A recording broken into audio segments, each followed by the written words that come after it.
Alright, listeners of Grim Reality Logs, please bear with us for a moment. This week, we are temporarily setting aside our usual standalone stories to explore a series of horrifying memories that were recently sent to us. Do not worry, the familiar long-running series will return next week. For now, fasten your seatbelts as we follow former Marine Arthur Hayes into the abyss, where he prepares to face the ghosts of Gettysburg, a werewolf in the Ozark Mountains, and the malevolent force devouring cattle in the Utah desert. The crackle of an old cassette tape suddenly rings out, followed by a low, gravelly voice, thick with exhaustion, signaling the start of the recording. My name is Arthur Hayes, and since my discharge, my mind has never truly escaped the brutal battlefield. The ghosts of the past and fragmented memories cling to me every night, weighing me down with the persistent psychological instability caused by long-standing post-traumatic stress disorder. Amidst the chaos of my mind, to find absolute stillness, I decided to take a long deer hunting trip deep into the most pristine and remote hills of the Ozarks in Arkansas. In that journey for peace, I was not alone. I had the companionship of the only creature on this earth who truly understood me. That friend was Brutus, my only loyal companion, a giant mixed-breed dog weighing nearly 90 kilograms who possessed an unconditional protective instinct. Brutus was not merely a pet, he was the anchor that held me to reality, pulling me out of the quagmire of panic. As the truck rumbled deep into the forest and I watched Brutus stick his head out of the window to sniff the air, I thought I was leaving my nightmares behind, but I had no idea that the most terrifying things were already waiting patiently in the shadows. My mud-covered off-road vehicle rolled over the bumpy trails and finally stopped at a clearing overgrown with weeds just as the evening shadows began to turn a sorrowful, deep red. I turned off the engine to allow the absolute silence of the primary forest to take over, leaving only the sound of dry leaves rustling under the heavy footsteps of two companions. The air here carried the damp scent of earth mixed with the sharp tang of pine resin, a familiar smell that once calmed my mind, but now felt as though a strange unease was lurking nearby. Before us stood a majestic ancient oak tree, so large that it would take several adults joining hands to encircle it, with coiled roots plunging deep into the ground like giant snakes fossilized centuries ago. Perched upon the darkest and sturdiest branches was a gray wooden observation stand built by hunters of previous generations. I carefully climbed each creaking, mossy, and slippery wooden step, hauling my heavy gear, while Brutus obediently lay down right at the base of the giant oak to stand guard, his large head resting on his front paws while his amber eyes remained wide and alert toward the night. From this towering observation post, I could look out over a vast meadow where herds of deer often came to feed as the sunset slowly descended. However, contrary to my expectation of a peaceful afternoon hunt, the natural landscape today bore a ghoulish and threatening appearance. The last flickering sunlight of the day was quickly swallowed by a pale, gloomy gray, and then darkness fell as fast as a careless blink. There was not a single sparkling star in the sky, only the faint, weak moonlight trying to pierce through a thick layer of clouds that seemed ready to collapse onto my head. Soon, a bone-chillingly cold, white mist began to roll up from the bottom of the damp valley, crawling through the thorny bushes, swallowing every inch of wet soil and turning the entire meadow into a misty marsh that was eerily surreal. The space was so silent that I could clearly hear the hurried thumping of the heart in my chest and the steady breath of Brutus below the gnarled tree, exhaling white plumes of mist. Then, suddenly, that deathly silence was completely torn apart by a chaotic, piercing clamor echoing across the gentle hillsides. It was the savage howling, barking, and snarling of a pack of hungry coyotes. Coyotes are normally an immense nuisance to any deer hunter, and a noisy, violent sounds now echoed through the shattered silence, creating the feeling that dozens of monsters were surrounding the deserted meadow to fight over some rotting carcass they had discovered. I held my breath, carefully gripping the cold stock of my rifle in my sweaty palms, slowly scanning through the murky mist, telling myself that these clever wolves would soon move elsewhere once their bellies were full. But I was wrong, a terrible and costly mistake that would haunt the rest of my life. The savage noise of the coyote pack did not last as long as I had anticipated. They suddenly went silent, an enforced and broken silence that made my hair stand on end, as if a giant invisible hand had strangled the throats of the entire aggressive pack in the same cruel instant. The forest fell back into a terrifyingly mute state, but this time the atmosphere became unnaturally thick, heavy, suffocating, and filled with the metallic scent of violent death. Before my slow brain could offer any logical explanation for the strange and rapid disappearance of those sounds, a heart-wrenching, mournful wail rang out shrilly from deep within the pitch-black mist. It was not a familiar pack call, nor was it a defensive bark to assert territory, but a scream of absolute despair, misery, and destruction from a creature beyond help. Suffering extreme agony before being torn into fragments, that scream was so pathetic it froze the blood flowing in my veins. It was like a wicked key that awakened all the most horrifying symbols I had been trying to keep asleep in the darkest corners of my mind for so long. In 1/1000th of a second, I felt I was no longer a middle-aged man hunting deer in the peaceful mountains, but had transformed back into a small Marine trapped desperately amidst the clatter of heartless bullets on a distant, fierce battlefield years ago. Post-traumatic stress disorder, like a hungry monster awakening from hibernation, ruthlessly pumped survival adrenaline into every trembling cell of my body. My keen combat instincts screamed in alarm directly into my eardrums that this was no longer a human recreational hunt. A terrifying, deadly danger was truly present right here, very close, and the position of the weak prey had now been completely and mercilessly reversed. Just as the agonizing scream of the nameless animal faded into the thick sea of mist, another dull sound replaced it, jolting me awake from the fleeting nightmare of my wartime memories. It was a low growl coming from deep within the throat of Brutus, right beneath the wooden observation post. I hurried my gaze downward and was utterly shocked to see my giant friend had stood up at some point, his entire muscular frame tense like a statue carved from stone in a fiercely defensive posture. The fur around Brutus' neck and along his spine stood up like the mane of an enraged male lion, while his amber eyes were locked onto an undefined point through the misty darkness of the deserted meadow. I let out a soft hiss through my teeth to signal him to stay quiet, but contrary to his usual absolute obedience, Brutus ignored me completely. His breath was frantic with rage, and his growling became increasingly violent, signaling a primal instinct of a terrifying threat approaching very near.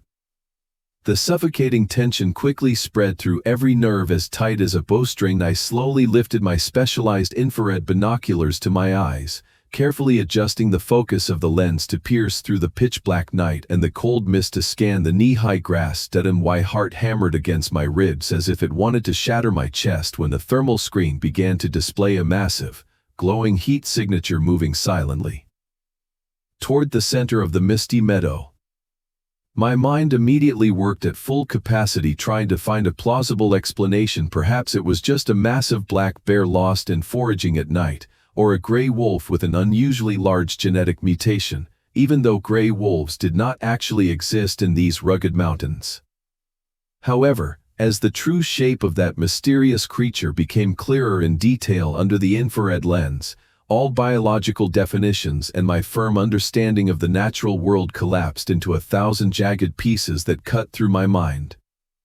Whatever that thing was out there, it went far beyond the boundaries of common human knowledge. It possessed a massive, majestic body covered entirely in a thick, dark, filthy coat of fur, a hideous large head with pointed ears, standing tall, and a long snout characteristic of a bloodthirsty predatory wolf. But the most terrifying hybrid deformity lay in its physical structure. Its forelimbs and hindlimbs were impossibly long and spindly, connected by bony, protruding joints that operated on a fantastical mechanical mechanism. Instead of moving with the heavy, waddling gait of a giant bear or the powerful, rhythmic trot of a wild wolf, this bizarre creature glided across the marshy ground with a smooth, fluid grace that was hair-raising. That ghastly softness was completely contrary to its own massive, hulking mass. A bone-chilling cold, like thousands of needles, ran down my spine straight to the top of my head. Cold sweat poured out, soaking my trembling palms as I gripped the heavy binoculars, my breath catching in my dry throat, not daring to breathe heavily for fear of alerting the monstrosity out there. The creature was slowly moving toward the patch of rotted grass where the vultures that afternoon had left something foul-smelling lingering in the wind. Then, the pinnacle of absolute horror arrived, delivering a cruel, fatal blow to the last thin shred of logic in my head. That giant wolf-like creature suddenly stopped, and it did not clumsily stand up on its hind legs like a bear trying to catch a scent in the air, but instead, it stood perfectly upright with the natural, steady posture of a fully grown human being. Its majestic height at that moment surely far exceeded that of any of the tallest basketball players to ever exist, standing hideously against the backdrop of the rising murky mist.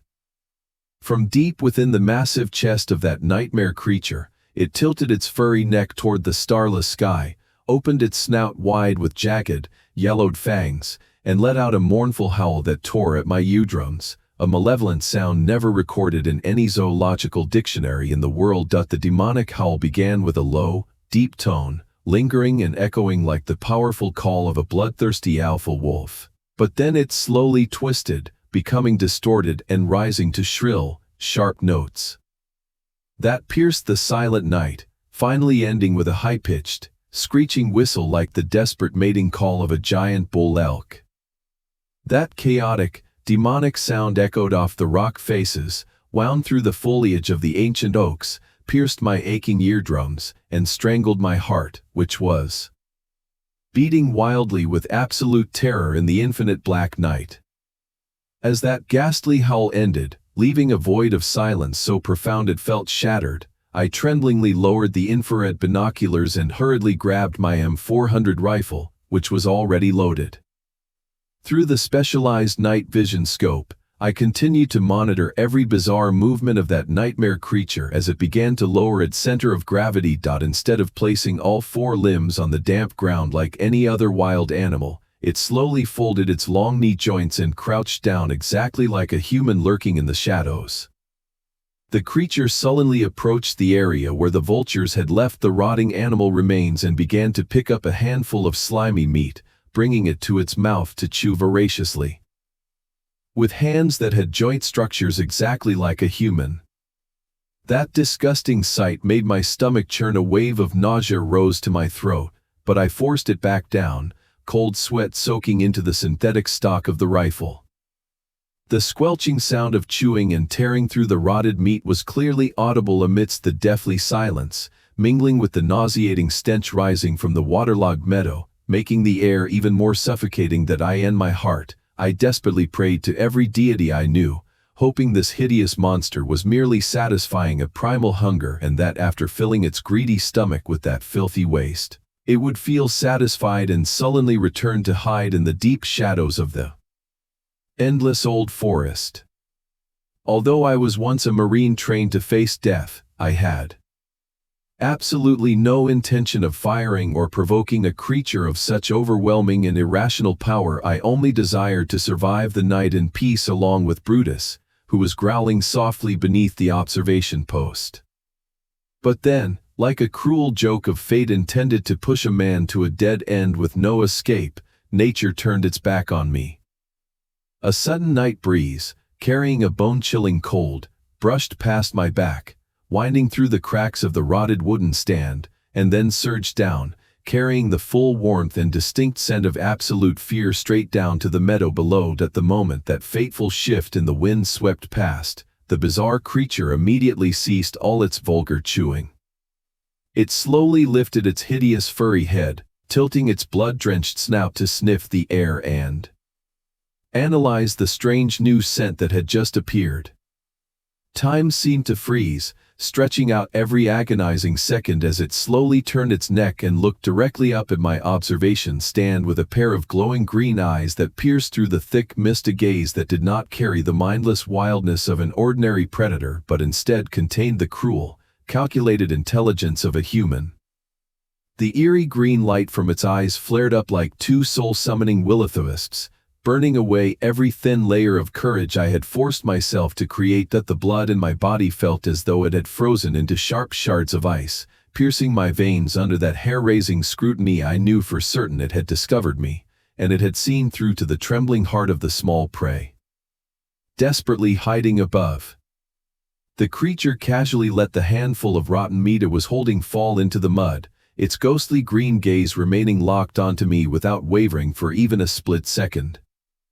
It slowly rose to stand upright on its two sturdy hind legs once more, its massive, muscular frame towering and blocking out a patch of the murky mist under the weak moonlight.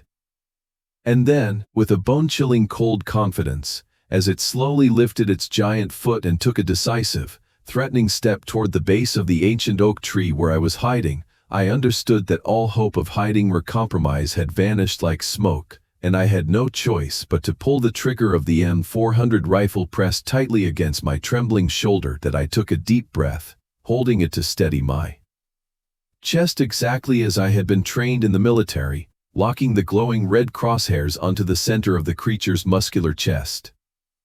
My index finger squeezed the trigger with all the fierce determination for survival. A sharp, thunderous explosion tore through the silent night, and the fire of death from the muzzle flashed brightly, illuminating every hideous detail of the surroundings for a fraction of a second. The violent recoil of the gun slammed into my collarbone, sending a jolt of sharp pain, but I paid no mind, my teeth gritted and my eyes wide, glued to the optical scope to track the result of the fateful shot.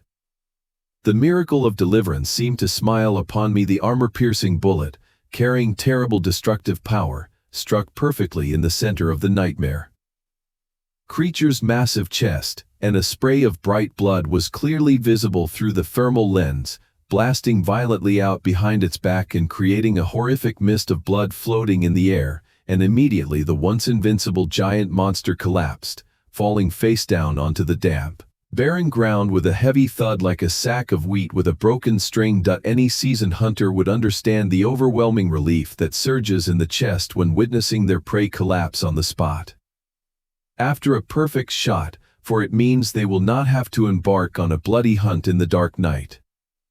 I was no exception. A trembling exhale escaped my dry lips, dispelling some of the suffocating pressure that had strangled my heart during those moments of extreme tension. Confident that the armor-piercing round from the M400 rifle had finished the nightmare creature, I hurried to sling the rifle over my shoulder and, with a mix of caution and urgency, slid down the mossy, slippery wooden steps of the observation post. As soon as my heels touched the layer of rotted leaves at the base of the ancient oak, I gave a short, familiar whistle to call Brutus.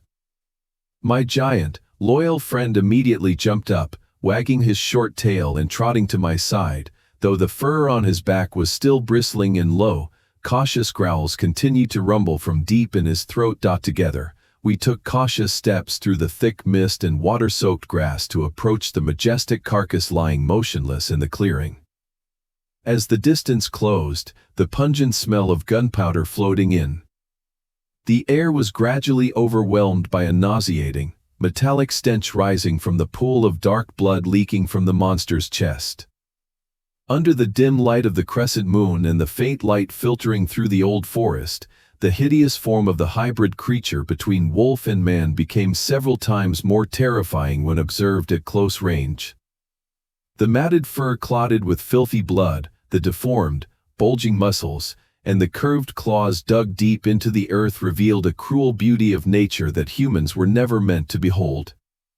Standing only a few paces from the massive corpse, I reached out to click on my tactical flashlight to better illuminate the features of this nameless beast, but in the exact moment my finger touched the switch, an event of absolute horror occurred.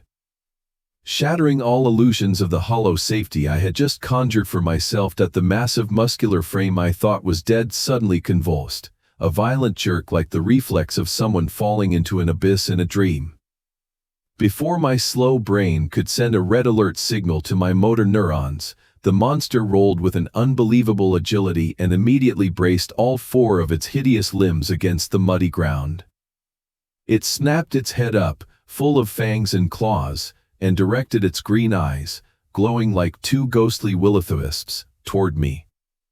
Its gaze bore no trace of the pain or weakness of one who had just taken a fatal bullet. On the contrary, it contained a supreme contempt and a cruel, sharp intelligence that chilled me to the bone. A terrifying realization struck my mind: the rifle bullet I was so proud of had done absolutely nothing to its skin, which was as tough as armor plate, that without giving me a fraction of a second to hesitate, the creature coiled like a giant compressed spring and launched itself forward with a terrifying, wind-tearing speed. I clumsily dropped the rifle that was in the way on my shoulder, putting my left hand out in front of me by survival instinct to brace for the coming impact, while my right hand frantically fumbled to draw the Glock 19 pistol at my hip. But its speed exceeded all normal physical limits. Its snout, full of sharp fangs and dripping with saliva, was already wide open right in front of my face, its foul, metallic breath blowing directly onto my hot skin.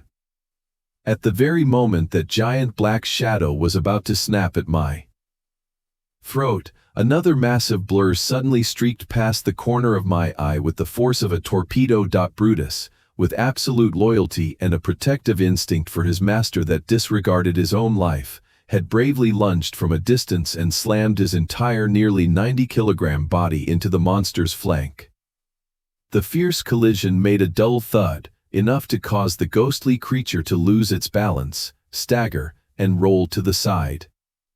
But the disparity in power was cruelly vast. Only a blink later, the wolf hybrid monster had regained its footing and stood up, facing Brutus, who stood between it and me. Although Brutus was a giant and very brave mixed-breed dog, when placed next to the muscular wall of this monstrous creature, he suddenly appeared very small and fragile. Regardless of that terrifying mismatch, Brutus bared his fangs, roared madly, and heroically lunged at the enemy to bite. Taking advantage of the golden opportunity created by my four-legged friend, I summoned all my strength to whip the pistol out of its holster, raised my arms straight toward the monster's bulging chest, and frantically pulled the trigger. Sharp, concise explosions repeatedly tore through my eardrums. Hot shell casings clattered onto the damp ground as I emptied all 15 bullets into the same target. Each bullet struck its flesh with a ghastly thudding sound, causing the massive body to tremble with every impact, but alas, it absolutely did not collapse or even take half a step back. The 15 bullets that would have been enough to finish any predator on Earth were now like harmless needles pricking the monster from hell. The dry clicking of the hammer signaled that the magazine was empty, and at that same moment, the nightmare creature seemed to have completely lost its patience for the weak resistance of a human. It let out a roar that shook the earth, swung its human-like arm with sharp claws, and grabbed Brutus' thick neck with an undeniable, overwhelming power, lifting my poor dog off the ground into the black air. The moment that nightmare creature lifted Brutus off the ground with a hideous arm, my heart felt as though it stopped and time around me froze into a thick block of despair. The savage roar of the monster mingled with the pained yelps of my loyal four-legged friend to tear my eardrums. The blade of helplessness cut deep into my soul as I watched its jagged fangs clamp onto Brutus' neck and crush it brutally. Despite carrying the blood of a brave warrior and a massive frame, Brutus was completely helpless against the irrational power of this monstrosity from hell. The sound of bone crushing was a dry, hair-raising noise that marked the tragic end of the unequal battle as the creature tore Brutus apart right before my eyes. The amber eyes of the only companion who had ever saved my soul gradually lost their light, and his giant body went limp like a broken branch, drenched in fresh blood before my wide, panicked eyes. In that moment of absolute horror, the survival instinct rose to overwhelm the extreme grief. My brain screamed a single command: run for your life immediately if you did not want to become the next meal for this demon. That cannot be killed by bullets. Leaving behind the sickening sound of chewing, I spun around and ran headlong through the blood-soaked grass, lunging toward the ancient oak and grabbing the slippery wooden steps to climb back up to the observation post. My limbs were weak and I was drenched in sweat, but the fear of death gave me an invisible source of strength to climb frantically, ignoring my chest which was aching as if it were about to explode. Once I reached the top, I frantically bolted the rotted wooden trapdoor shut, gasping for air and pressing my ear to the floor to listen for any movement below. Only a few minutes later, the metallic smell of fresh blood wafted up, along with a low growl signaling the monster had begun to turn toward the remaining prey. Through the cracked gaps in the stand, I was horrified to see the creature sullenly prowling around the base of the oak, calculating which branch to use to follow me up. It took a perfect leap and lunged onto a low oak branch with extraordinary power, but its massive weight caused the branch to snap in half, sending its hulking form thudding onto the misty ground. However, the cunning intelligence of this hybrid did not allow it to give up. After realizing the branch could not bear its weight, it immediately turned to the wooden ladder I had just climbed and began to haul itself up, gripping each step with a proficiency that chilled my blood. The sound of claws scraping against the rotted wood echoed right beneath my feet, followed by the violent shaking of the entire observation post. In the moment of facing death at a distance smaller than ever before, as its hideous furry head was about to ram through the trapdoor, a flash of insight struck me. I remembered that in a backpack thrown in the corner of the stand, there was a canister of high-concentration bear spray I had bought just in case for trips deep into the forest. That with nothing left to lose, I frantically searched, grabbed the cold metal canister, and ripped off the safety pin at the exact moment the trapdoor was smashed open and the monster's blood-covered face appeared, baring its cruel fangs. I pressed the nozzle down hard, using the bear spray to blast the creature directly in the face, emptying the entire thick, spicy orange cloud into its green eyes and its gaping snout. The effect was immediate and surprising the once invincible giant monster suddenly roared in pain like a house dog being beaten. The burning spray scorched its membranes, causing it to let go of the ladder and fall freely to the ground, rolling in the mud, constantly clawing at its eyes and sneezing before fleeing into the eternal black night. I collapsed entirely onto the cold wooden floor, still clutching the empty canister, my chest tightening with the extreme pain of thinking about Britta's sacrifice. That I stayed in the tree until morning, huddled in the dark and not daring to close my eyes for even a second until the first faint rays of dawn dispelled the deathly mist. That morning was the darkest time of my life as I had to step down to the ground, tremblingly gathering and burying what was left of my best friend, carrying a broken piece of my own soul. To be buried forever at the foot of the cold, deserted hill.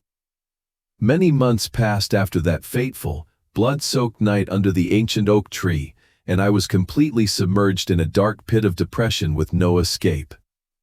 The loss of my only companion had carved a massive, bleeding hole in my soul, stripping away the last flickering light that held me to a peaceful reality. My log cabin became terrifyingly empty and cold without the sound of heavy footsteps, the warm puffing breath, and the loyal amber gaze of that small life. Every time I closed my eyes, the hideous squelching of chewing, the dry sound of bones breaking, and the agonizing screams of my best friend echoed back, clawing at my heart and suffocating me until I jolted awake, drenched in sweat and tears. Realizing I was losing my mind and being consumed by torment, I decided to make a long journey to the historic battlefield of Gettysburg in Pennsylvania with a fragile, desperate hope that setting foot there and witnessing the painful ruins of the past where tens of thousands of lives were once lost to violence would help me gain perspective on the death of history and perhaps fade the horrific obsession with Britta's tragic end.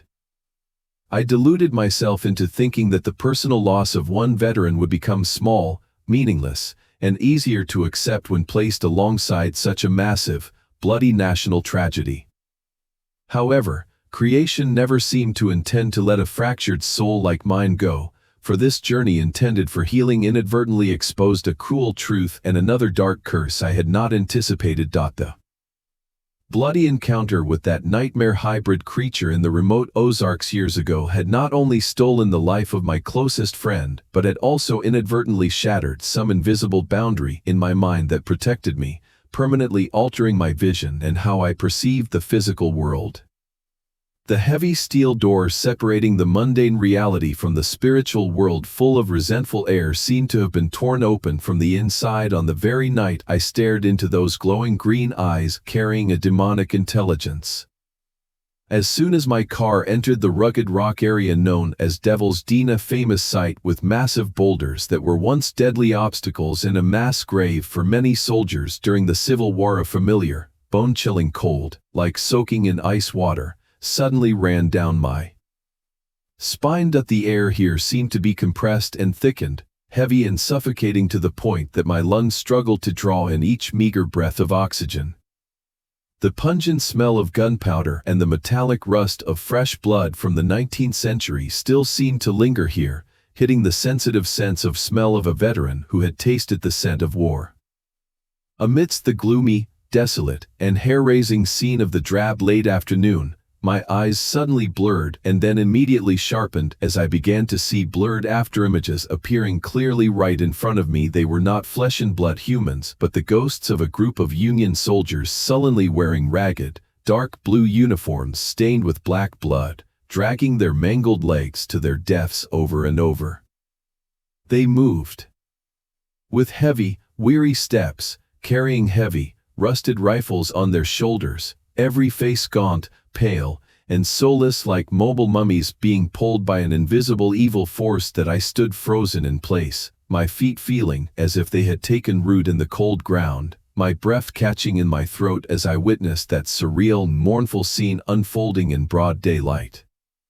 The ghostly group simply marched in silence, one after another, climbing a small hill covered in withered grass and then heading straight into a dense thicket where death was ready to swallow them. And the most terrifying thing was that the ghostly loop never stopped. Their afterimages continuously vanished and then immediately reappeared, sullenly walking to their deaths time and again, forming a tragic historical film with a scratched disc playing endlessly. A feeling of extreme confusion mixed with surging fear took over. I hurried my panicked gaze around, hoping to find a sympathetic look or a shocked confirmation from the people present at this crowded tourist site to prove to myself that I was not going insane. But contrary to my weak expectations, the scene before me pushed me even deeper into the pit of absolute panic. Dozens of tourists were leisurely strolling around, children were innocently running and laughing around the boulders, and some people were casually holding up cameras to photograph the majestic natural scenery of Devil's Den, but absolutely no other tourists saw the wandering, painful images marching right before them. They were still laughing and talking merrily, completely indifferent and blind to the clear presence of the souls trapped in a loop of eternal damnation. A sense of ultimate loneliness squeezed my heart. I bitterly realized I was standing in a noisy, bustling crowd, but was completely locked in a horrific parallel reality where the false peace had been stripped away, giving way to the ghosts of the past that were slowly invading and gnawing at my mind every day. Leaving the Devil's Den area with staggering steps and a heart still beating wildly in my aching chest, I desperately sought a way back to the center of Gettysburg with a burning desire that the noise and bustle of the living would crush the deadly illusions surrounding my mind. The sky had now turned to the heavy lead gray of twilight, and everything began to sink into a flickering light between darkness and brightness that made the red brick buildings with their historical signatures look like giant ghosts silently watching the steps of lost travelers. I trudged along the uneven cobblestone street, trying to huddle inside my worn-out jacket, my hands thrust deep into my pockets and balled into two cold, sweaty fists in an attempt to find some warmth and a sense of false security.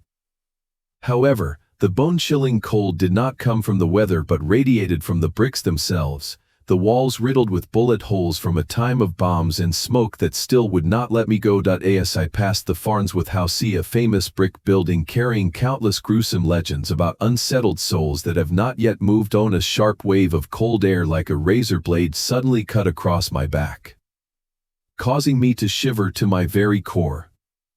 Among the dozens of dark glass windows reflecting the flickering streetlights of the town, my gaze was involuntarily drawn to a window on the second floor of this ancient inn, and right there, a horrific sight that shattered the little logic I had just gathered appeared clearly before my eyes.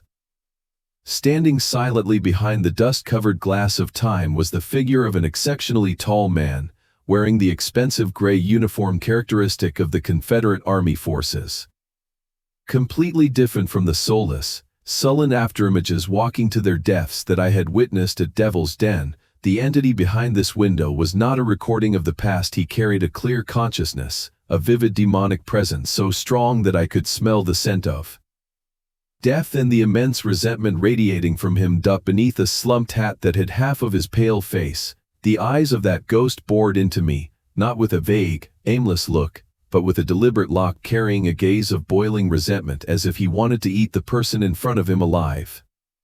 His face twisted in a wordless rage, his thin, gray lips baring dirty teeth and snarling like a cornered beast waiting to tear its prey apart, bringing back to me in a cruel and vivid way the horrific moment when the giant werewolf monster in the Ozarks bared its fangs and took Berta's life. Extreme fear, like an invisible hand, strangled my throat so I could not utter a word. My legs froze for a second before survival instincts screamed at me to keep walking, to escape the gaze of the malevolent spirit that resented the entire world.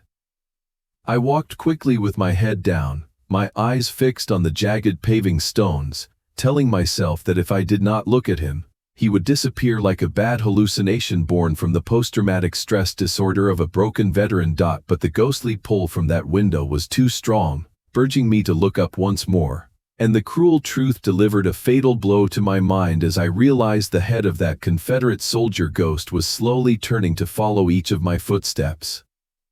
His hostile, murderous eyes constantly turned to watch my every move on the empty street, glued to me like some malicious adhesive.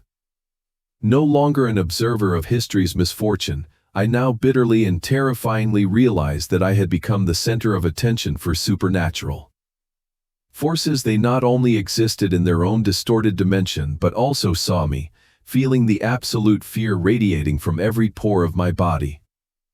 The feeling of being hunted and stalked by things that do not belong to the world of the living, carrying a boundless despair, forced me to hurry across the street, walking close to the edge to use the trees and lamp posts to hide the ghastly sight from the window of the Farnsworth house. Carrying a wildly beating heart and a torn soul, wandering into a sleepless night among the town of those who died with their eyes open. Fleeing from the gaze full of malevolence and boiling resentment from the second-floor window of the ancient inn, I strode frantically on the uneven brick sidewalk with a heart still beating wildly in my aching chest. The bone-chilling winds of the late afternoon kept blowing into my face, but the sweat on my forehead still poured out, soaking the hair draped across my brow. My mind was now screaming for a safe haven, a space filled with bright light and the noise of the world of the living to dispel the ghostly cold clinging to every bone. Just ahead, the warm yellow light from the small glass windows of the Dobbin House Tavern appeared like a lighthouse, saving the souls of weary wanderers lost in this world full of energy. I summoned all my strength to push open the heavy oak door and step inside, carrying a fragile hope that the peaceful atmosphere with the clinking of glasses and the smell of grilled meat would help calm my spirit, which was on the verge of collapsing. That the tavern had the appearance of an ancient cellar, with low ceilings and exposed wooden rafters weathered by time. A few diners were sitting and having dinner in very relaxed, whispering conversations. I chose a small table tucked deep into the darkest corner of the tavern, ordered some food and a glass of strong liquor to use the alcohol to warm my body, which was trembling out of control.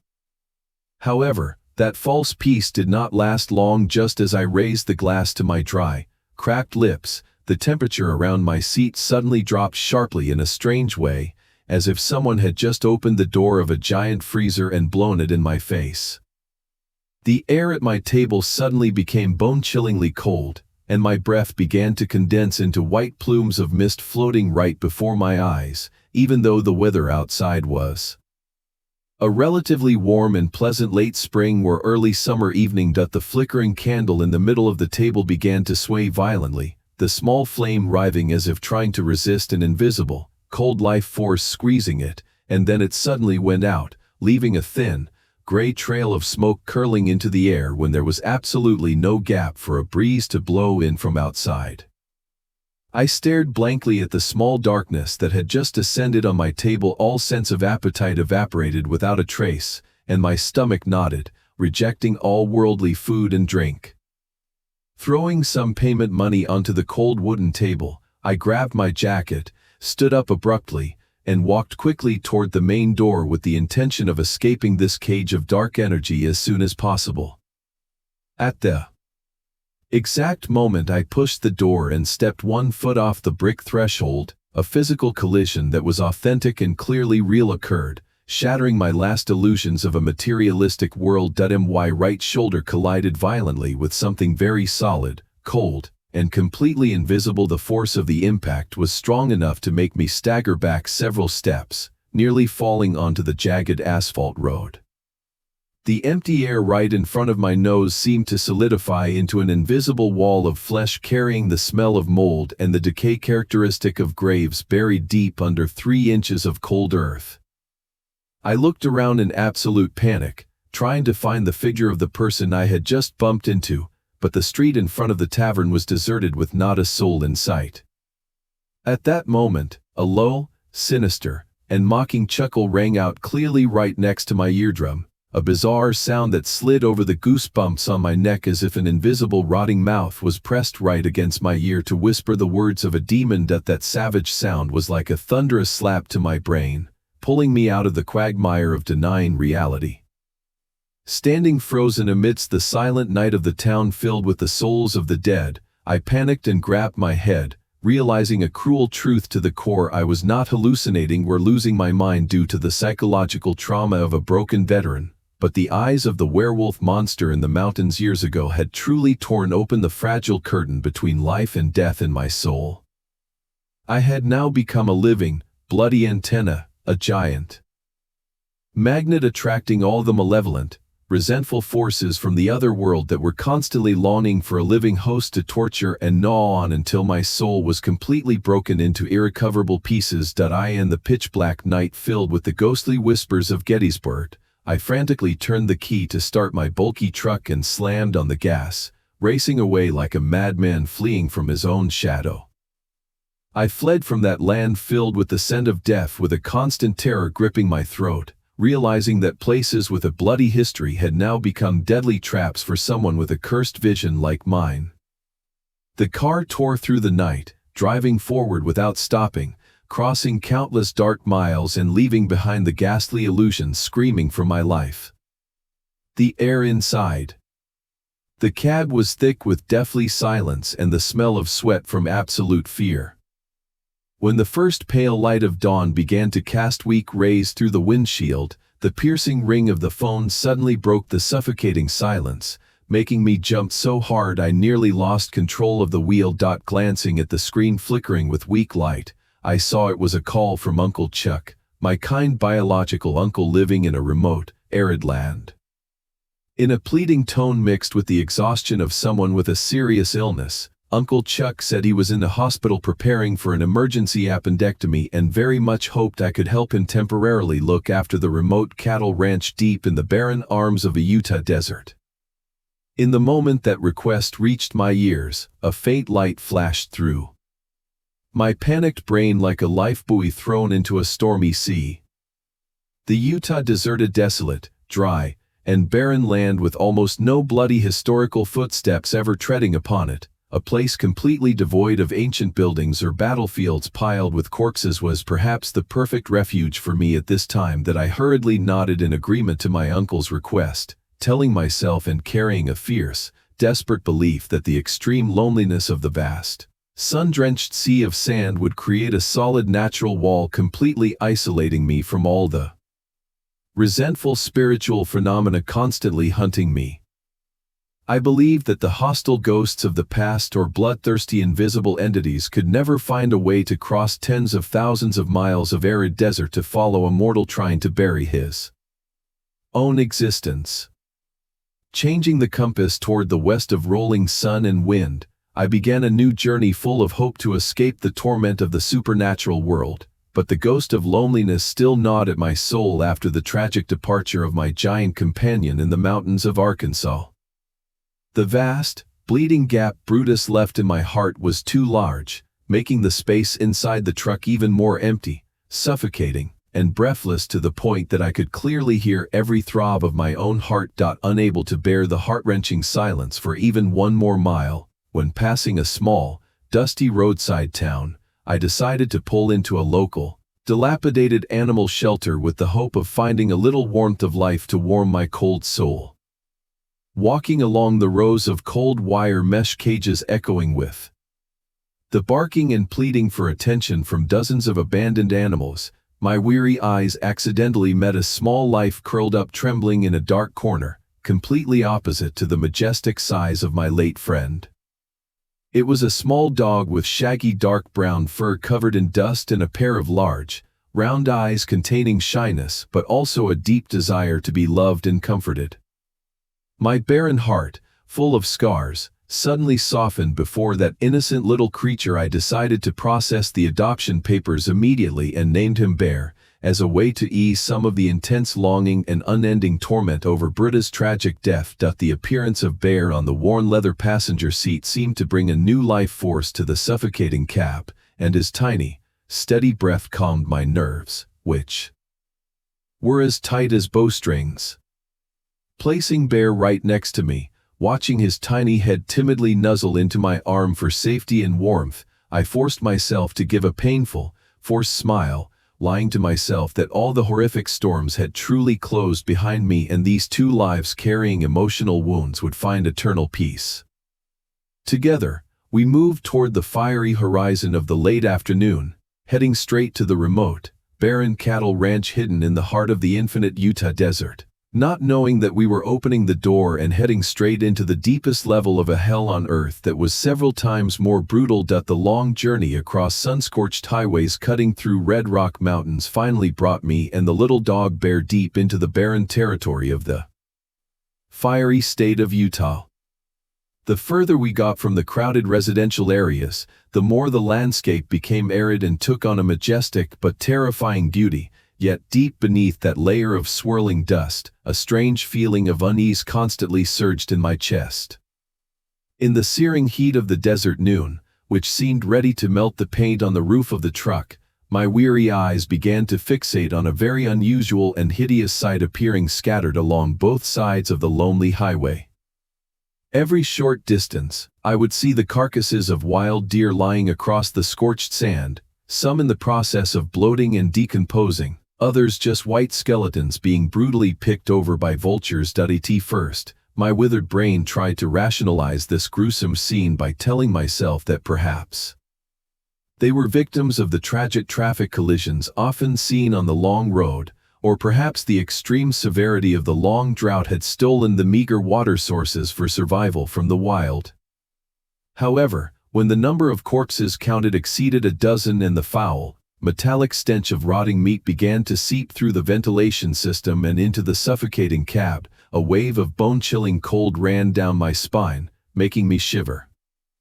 The keen intuition of a soldier who had faced death immediately told me that some malevolent force, rather than just harsh nature, was sowing mass death on this arid land. Trying to swallow the bitter lump in my throat, I pressed hard on the gas pedal to quickly pass that open-air animal graveyard and head straight to Uncle Chuck's remote cattle ranch.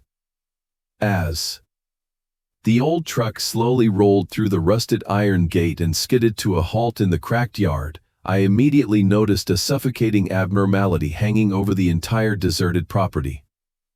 Contrary to the fragile hope of a peaceful rural place full of the sounds of life, this place was surrounded by an absolute silence that was deafening. The desert air was sultry, thick, and so quiet that I did not hear a single bird chirping on the withered cacti, nor was there any annoying buzzing of insects or the sound of wind rustling through the lonely tumbleweeds. That soulless silence did not bring a sense of safety from isolation, but was exactly like a giant invisible trap waiting patiently for its prey, a silence of death lurking harassingly in every corner. As soon as I threw open the car door to breathe in the sweltering air, the little dog Bear immediately jumped down to the dusty ground. At first, he seemed quite confused and timidly sniffed to explore the new land, but only a few minutes later, all his gentle shyness suddenly vanished completely, as if someone had flipped an invisible switch in the animal's brain. Bear suddenly froze, his whole body tensed like a carved wooden statue, and the dark brown fur on his neck and along his spine stood up like sharp needles. He growled with low, threatening sounds from deep in his throat, his large eyes opened wide and bloodshot, fixed toward the rotted wooden fence where Uncle Chuck's cattle were huddling to avoid the sun. Without hesitating for a second, Bear lunged like an arrow through the wind toward the livestock, barking sharp, angry, and piercing sounds that tore through the quiet of the ranch. I hurriedly ran after him, fearing the newly adopted little dog would provoke the giant cattle, but when I got closer, I was stunned to realize Bear was not targeting the whole herd but was focusing his entire extreme aggression on a single bizarre individual standing apart in the furthest corner of the pen. It was a sickly thin cow, so skeletal that I could clearly count every protruding rib on its shriveled, moldy skin. Its body was gaunt, tattered, and bore a sickly appearance so frail that it seemed a single desert wind could knock it down into the smelly manure. Yet, contrary to the fearful reaction of the other healthy cows that retreated when barked at by a strange dog, that sickly, skeletal cow stood motionless as a soulless rock, appearing unfazed and unconcerned by Bear's frantic threats. Its dull, glassy, soulless eyes slowly looked up and locked onto me with a look so cold, indifferent, and ghostly that it made my heart skip a painful beat. Standing in the blazing sun of the desert noon, drenched in sweat, I felt a chill from the inside out. A terrible premonition rose, screaming an alarm in my mind that this remote ranch was absolutely not the safe haven I had so desperately sought, but that I might have stupidly walked into the horrific lair of some cruel demon carrying a form beyond human imagination, ruthlessly draining and devouring every life on this gasping land. The first night at the remote ranch in the heart of the Utah desert passed in a suffocating silence so profound I could clearly hear each hurried pulse in my temples. Although my body was exhausted after a long journey that had drained my physical strength, I still tossed and turned, unable to sleep in my uncle's strange bed, partly because of the heat radiating from the old wooden walls and partly because the image of the dull, soulless eyes of the skeletal cow that afternoon haunted my mind. The little dog Bear also seemed to feel my extreme unease. He curled up in a heap at the foot of the bed, occasionally whimpering with soft, intermittent sounds in his throat as if struggling with horrific nightmares. The sky outside the window was completely black with not a single sparkling star, and when the first pale rays of dawn struggled to pierce the desert night, I immediately threw off the cover's end.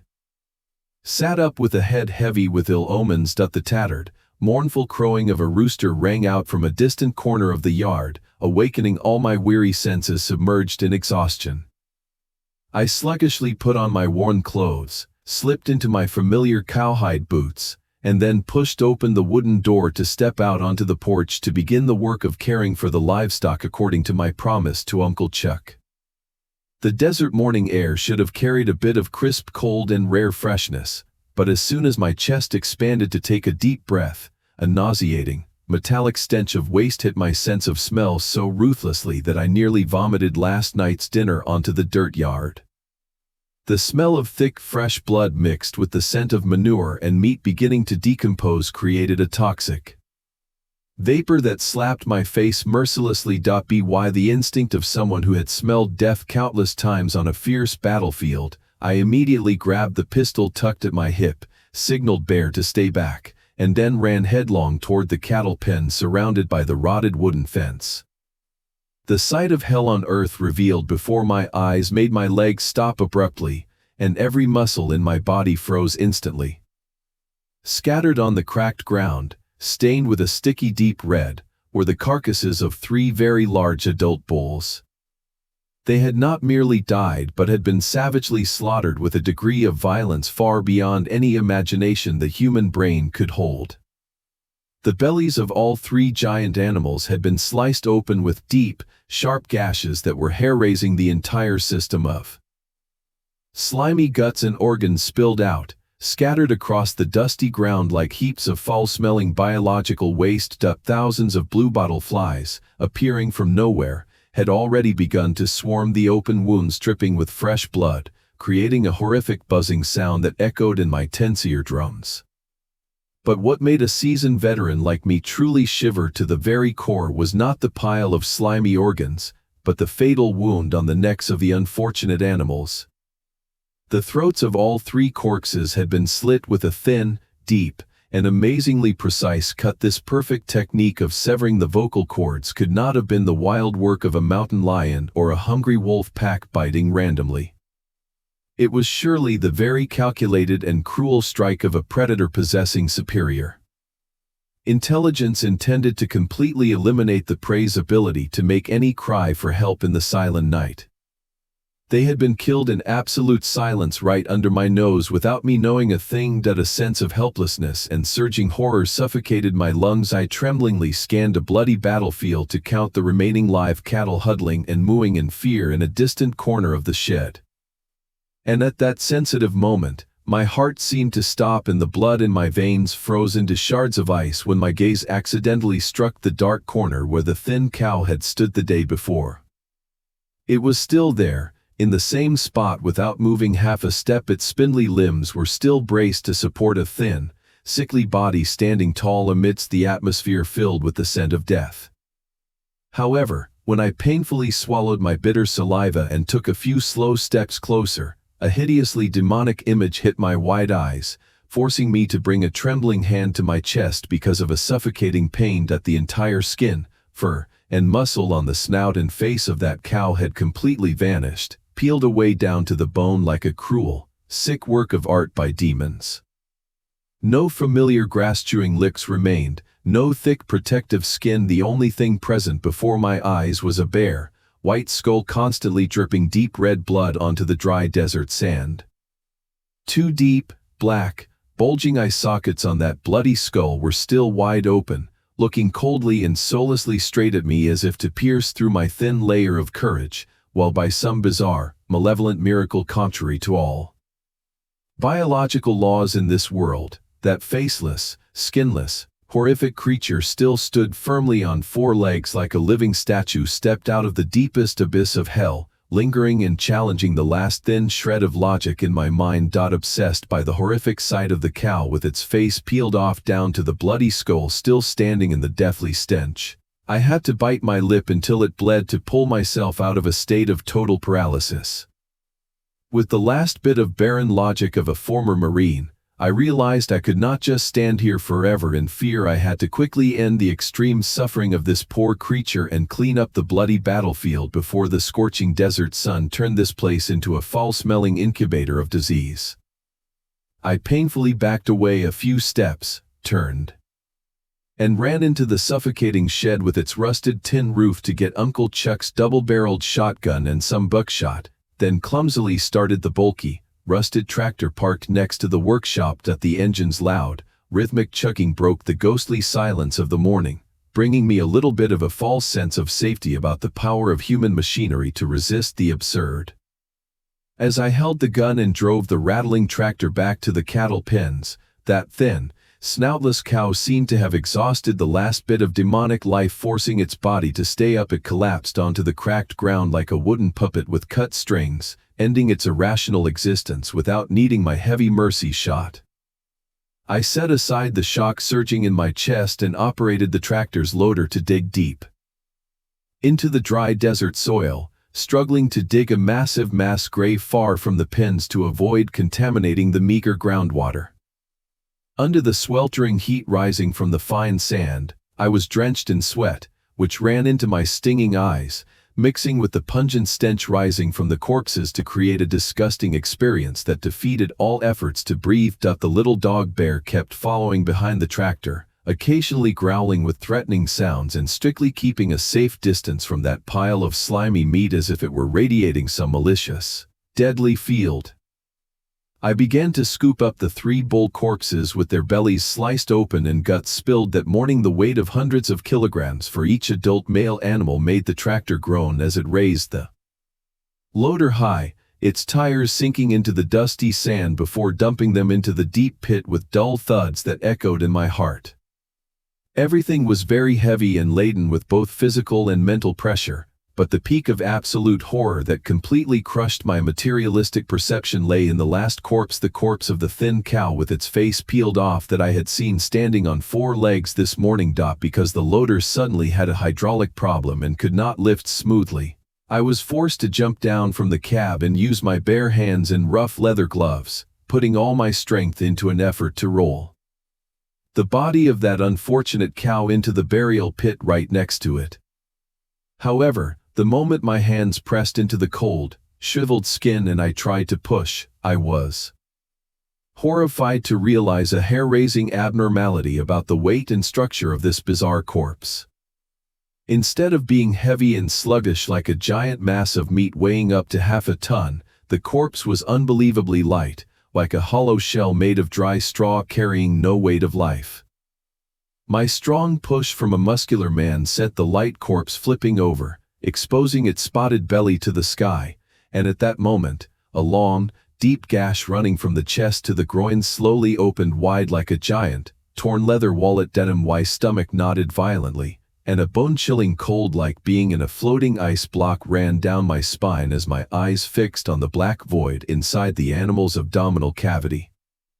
Inside that majestic corpse was completely hollow, perfectly hollow in a hair-raising way.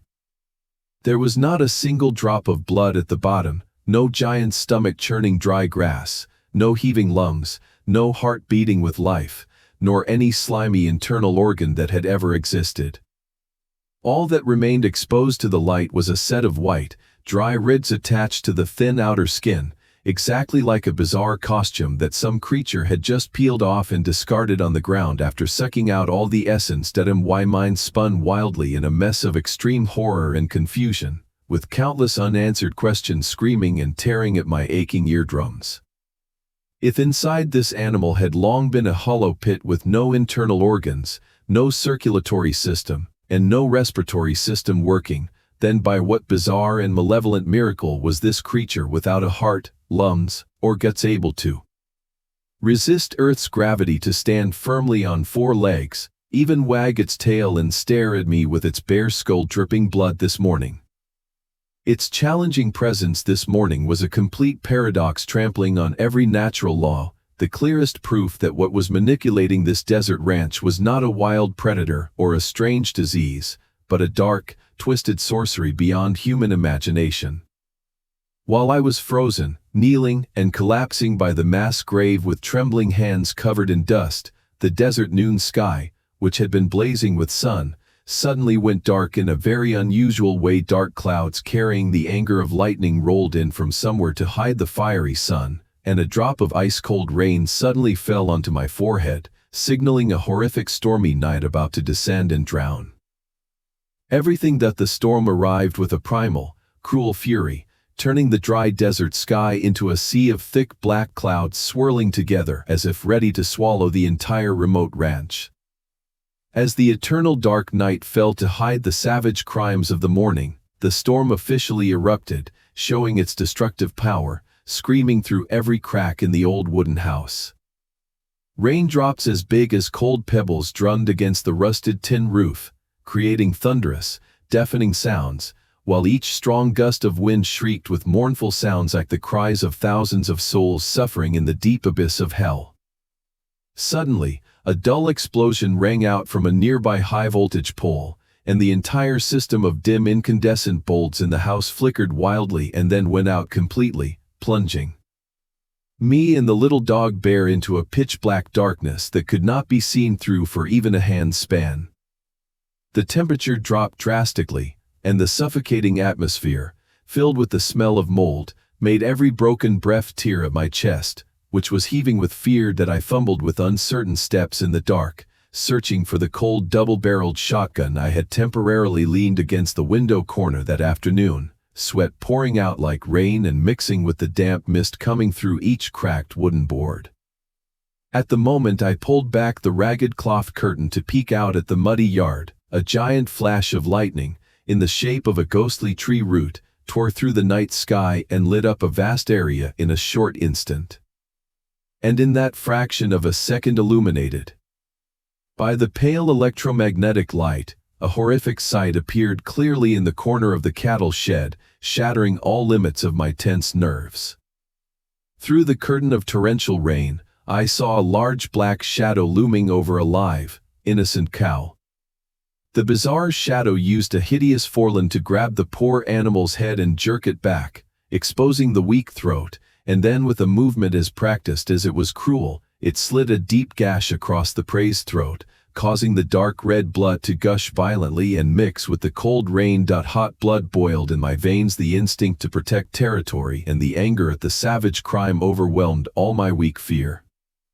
Without thinking of anything else, I gritted my teeth and kicked open the rickety main door, holding the double-barreled shotgun and lunging into the center of the mad storm, even though thousands of raindrops as sharp as razors were mercilessly and repeatedly lashing my reddened skin. The mud was slimy under my boots, making each heavy step difficult, but I still frantically ran toward the shed filled with the scent of death, ignoring the panicked, angry growling of Bear, who was scratching frantically at the wooden door and demanding to follow his master. When the distance was only a few short steps from the bloody battlefield, a second lightning strike, greater and several times brighter, suddenly hit the rocky hill behind the ranch, lighting up the entire scene with a ghostly white light like a giant flashlight of death illuminating the far corners of evil. That bright light ruthlessly bared the true face of the perpetrator, who was happily tearing apart the flesh of its own kind in the middle of the storm. The gun in my hand trembled and nearly fell into the dirty mud, and my throat was choked with silent horror, for the thing crouching and devouring the slimy organs of the cow that had just had its throat slit was not a brutal cattle thief, nor any wild predator that had ever existed on this planet. It was the skeletal, hollow, snoutless cow with the bloody skull that I had personally touched this morning. The monstrous creature with its face peeled off stood looming amidst the pools of blood and rain, its two deep, black, empty sockets slowly looking up at me even though it had no eyeballs. The slimy meat stuck to its white jawbone created a sickly, grinning smile of ultimate evil. Without giving me a moment to catch a breath, that disgusting creature suddenly twisted its entire massive body at a paradoxical angle contrary to all biological anatomy. The sound of countless bones being forced to break echoed through the rain. Its four spindly limbs bent back behind its spine with sharp, protruding joints, transforming from a large livestock animal into a hideous giant spider with spotted, mottled skin. With a speed like a knife through the air, carrying a foul stench of decay, that bizarre and mad hybrid creature began to crawl on its four reversed limbs through the muddy pools, lunging toward me like the most real nightmare a human could ever witness. Each ghostly movement on the ground crushed my last thin materialistic ideas into mud, forcing me to face a bone-chilling truth. What was hunting me tonight was the pure incarnation of a demon that could not be defeated by inanimate metal weapons. Faced with the sight of the spider monster in the skin of the hollow cow lunging with terrifying speed through the rain, every idea of courage or combat skill in me immediately shattered into 1,000 pieces. Primal survival instincts screamed red in my brain, urging me to turn and run headlong toward the rickety wooden house. The slimy mud under my feet was as slippery as grease, causing me to trip and fall forward, my chin hitting a cold pool of water and tasting the metallic tang of mud, but the extreme fear descending from behind me like an invisible scythe forced me to frantically crawl, discarding all dignity to stand up and keep lunging forward. The heavy, double-barreled shotgun was lost somewhere in the dirty mud, but I did not dare turn back to get it, only lunging through the rickety main door at the exact moment a bone-chilling breath smelling of rotted meat brushed past my neck that I slammed the oak door shut, fumbling and trembling as I pulled all the rusted iron bolts, closing them until my knuckles were red and bleeding, and then slid down the peeling wall to the cold floor, gasping for every bit of suffocating air. The little dog bear immediately lunged to lick my mud-soaked face. His whole body was also trembling, but his round eyes were bloodshot and he growled toward the door, which was shaking with each gust of the storm. The whole house was submerged in a deathly black color, only occasionally lit by weak lightning through the dirty window glass. Everything seemed quiet again for a few short, hair-raising minutes, leaving only the sound of rain against the tin roof, but then a heavy thumping sound suddenly rang out right over my head, making my heart jump. That it was absolutely not the sound of a broken branch falling on the roof, but the sound of heavy, clattering footsteps, sullenly crawling on the steep tin roof with a rhythmic four-legged movement like a giant insect spinning a web. Each hideous footstep on the ceiling shook the hanging incandescent bulbs, carrying a psychological pressure so heavy I thought the roof was about to collapse and bury us both. I held my breath and grabbed the sharp hunting dagger hidden under the bed, my eyes wide in the dark and fixed on the moldy ceiling. And then, amidst the thunder and lightning of the angry nature, a voice that was sticky, distorted, and carrying a bizarre dull tone suddenly spoke through the thin plywood of the ceiling. That voice did not belong to any human or earthly creature. It was shrill but dragged on like a broken cassette tape, slowly and accurately repeating a meaningless English phrase. It repeated the two words abnormal. That sound hit my mind like a cruel hammer, shattering all limits of psychological endurance, for that was exactly, down to every tone, the short line from the classic comedy fantasy film I had watched alone on the old TV last night to kill time.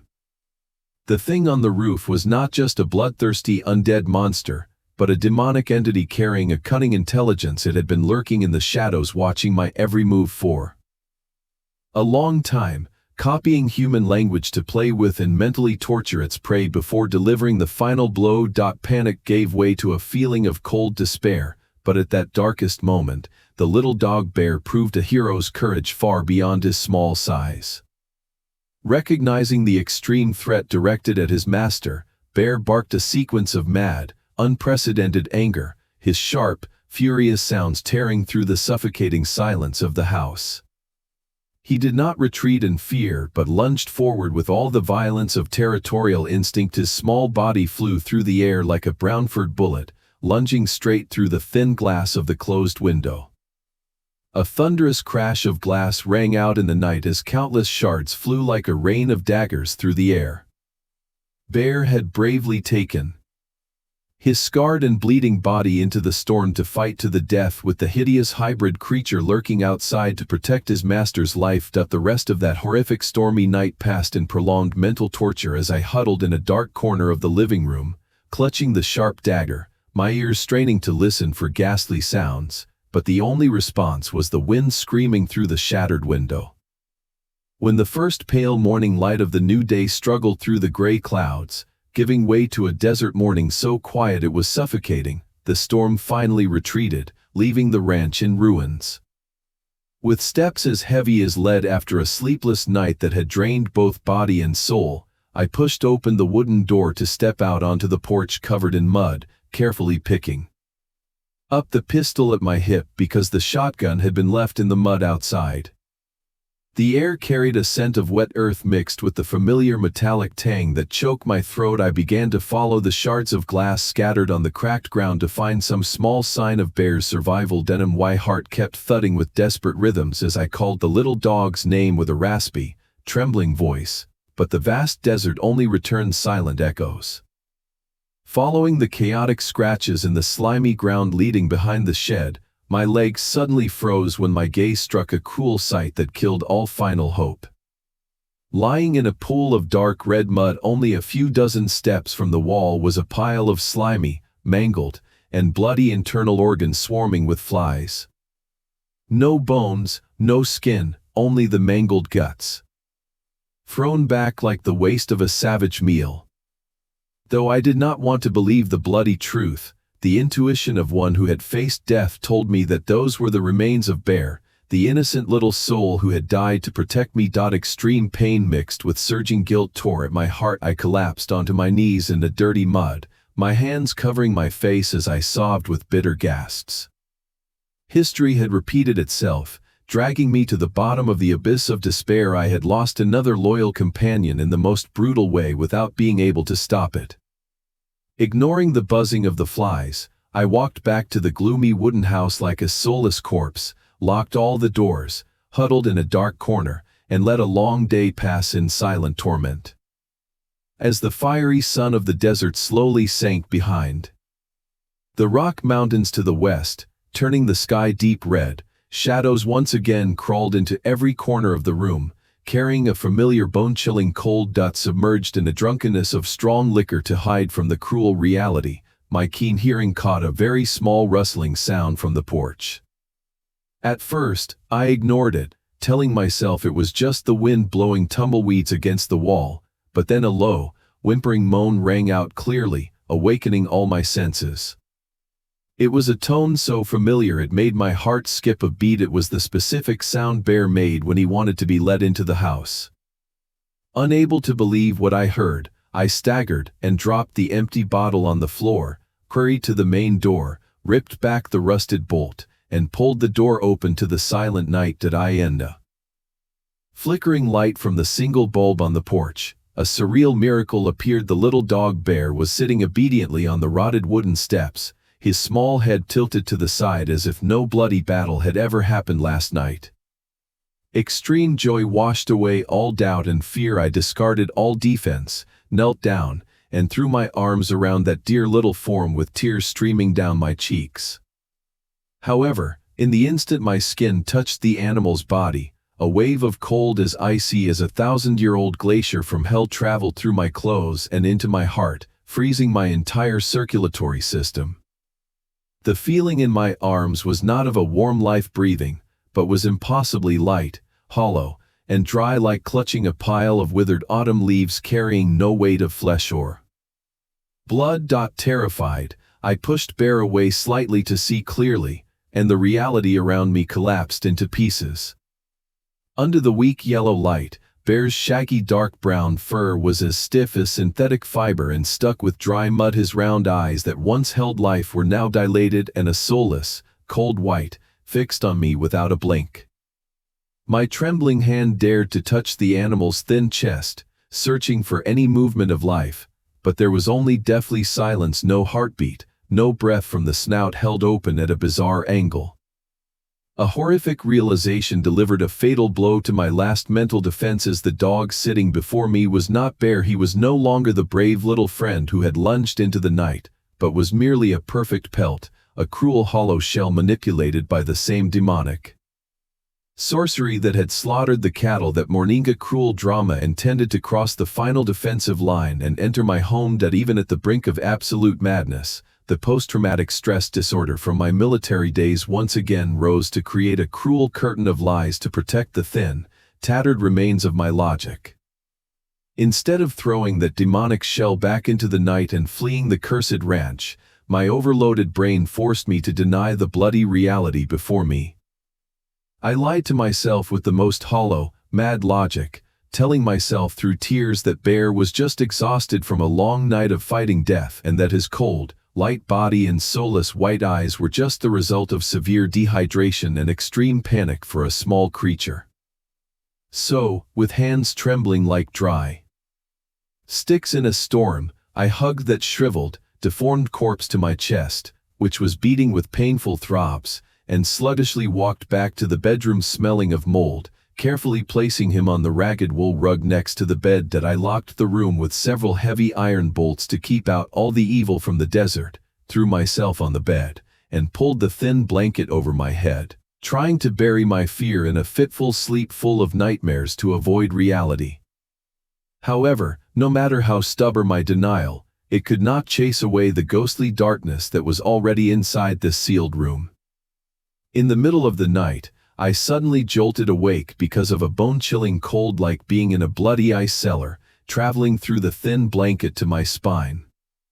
The air in the room seemed to have been drained of all oxygen, becoming thick and carrying a foul stench of meat in the process of decay mixed with the smell of blood-soaked earth that choked my lungs. Cold sweat soaked my worn shirt. I looked toward the wool rug at the foot of the bed, but it was empty. The rug was crumpled as if something had just clawed and struggled upon it. My heart seemed to stop and the blood in my veins froze. A horrific premonition slapped my face, urging me to slowly look up at the dark space above my head. And in that moment, a scream choked in my throat was torn into pieces as I witnessed a ghostly sight trampling on all physical laws. Under the weak moonlight coming through the torn curtains, the shell of the little dog bear was floating and clinging to the flat surface of the ceiling by some ghostly, invisible force. Its 4 legs were spread out and stuck to the plywood like a giant poisonous spider. Its head hung down, directing its dull white eyes at me with a cold, hair-raising mockery. Then, the peak of psychological terror delivered a fatal blow as the dark fur under the monster's neck suddenly split open, tearing a long, bloody gash exactly like the precise, soulless cuts on a cattle that morning.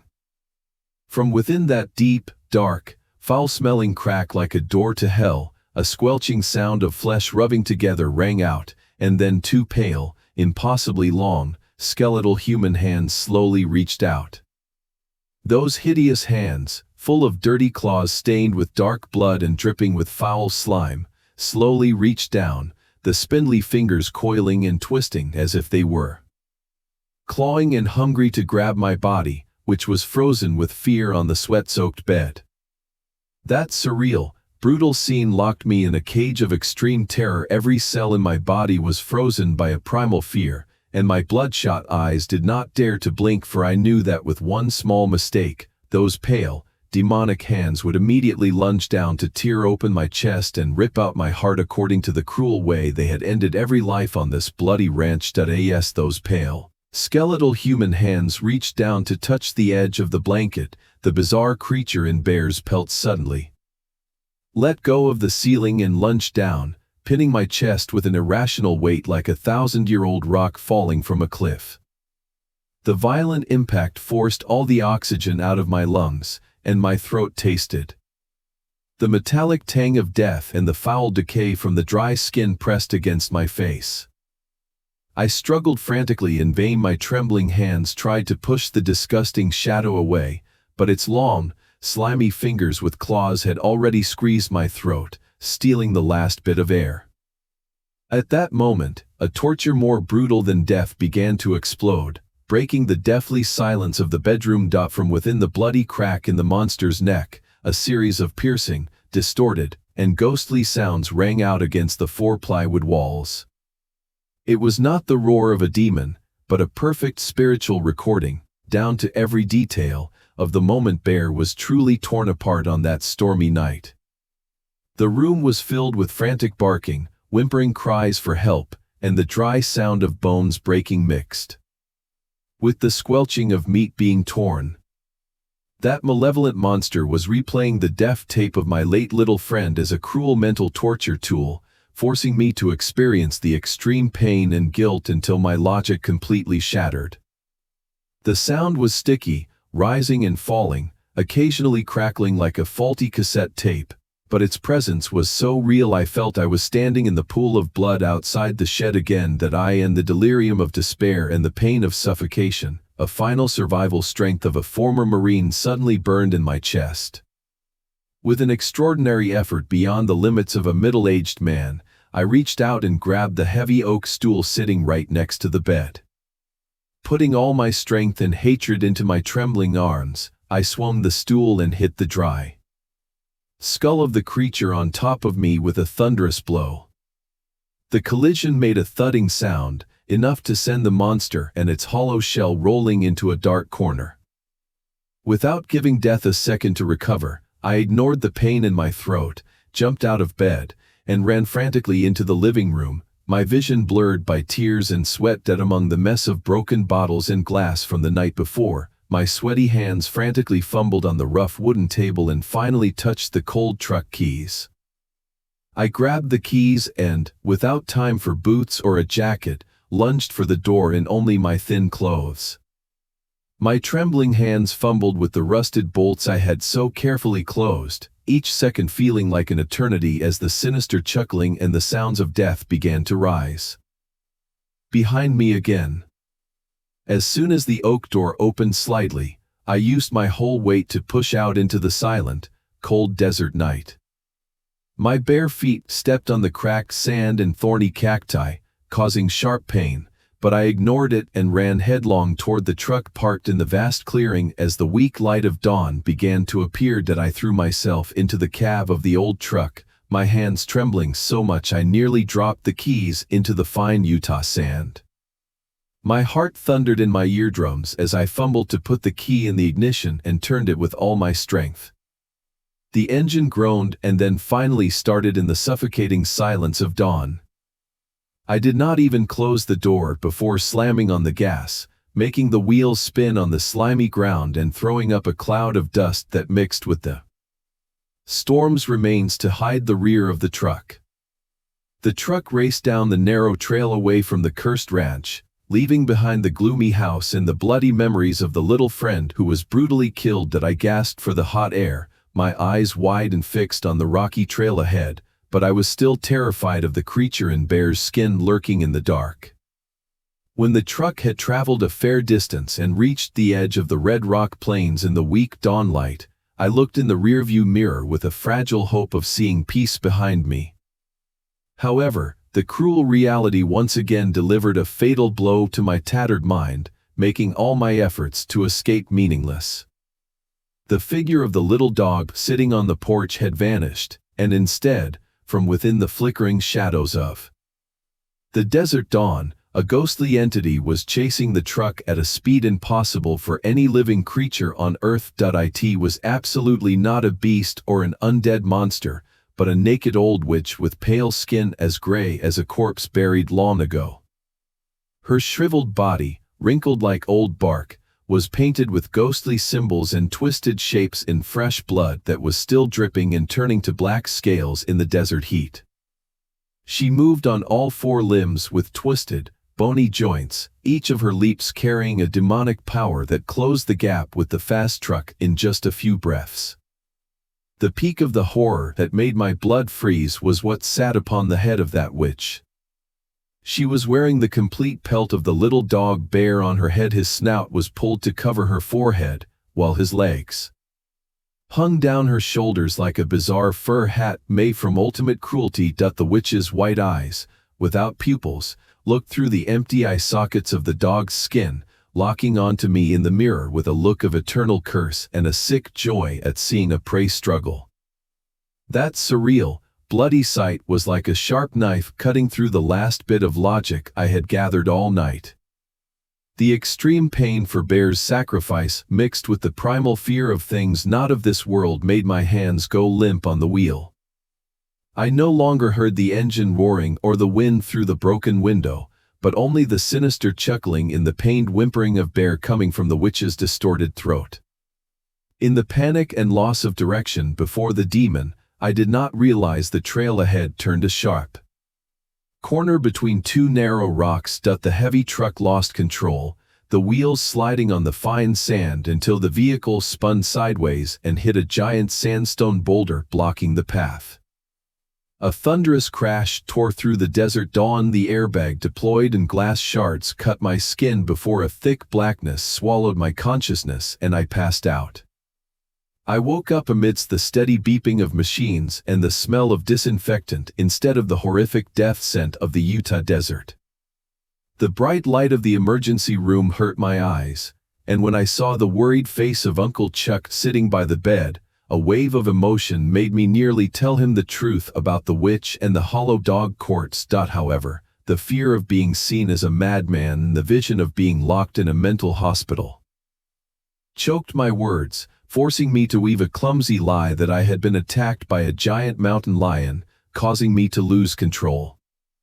I chose silence to protect my last bit of logic, but that cowardice led to a much worse tragedy when, only a few weeks later, I heard the news that the entire ranch had been burned in a mysterious fire and Uncle Chuck had died in the flames. I knew she had returned to finish what she started, and the torment of not being able to warm my family or protect the little dog Bear will always be a scar that never heals in my heart. This story is not just a horrific memory of supernatural entities, but a deep lesson about the weight of truth and the value of courage, reminding us that sometimes silence before evil is more terrifying than the evil itself. Through this, we very much want to know how you feel about Arthur Hayes' tragic journey and whether, in real life, you have ever faced unbelievable situations that made you doubt reality. Please share your sincere comments so we can hear your feelings from the bottom of your heart. If you found this video engaging and dramatic, please support us by subscribing to the channel, liking, and sharing so you do not miss many attractive stories every day. Finally, I wish all of you watching this video good health, a happy life, and a day filled with joy and peace in your soul.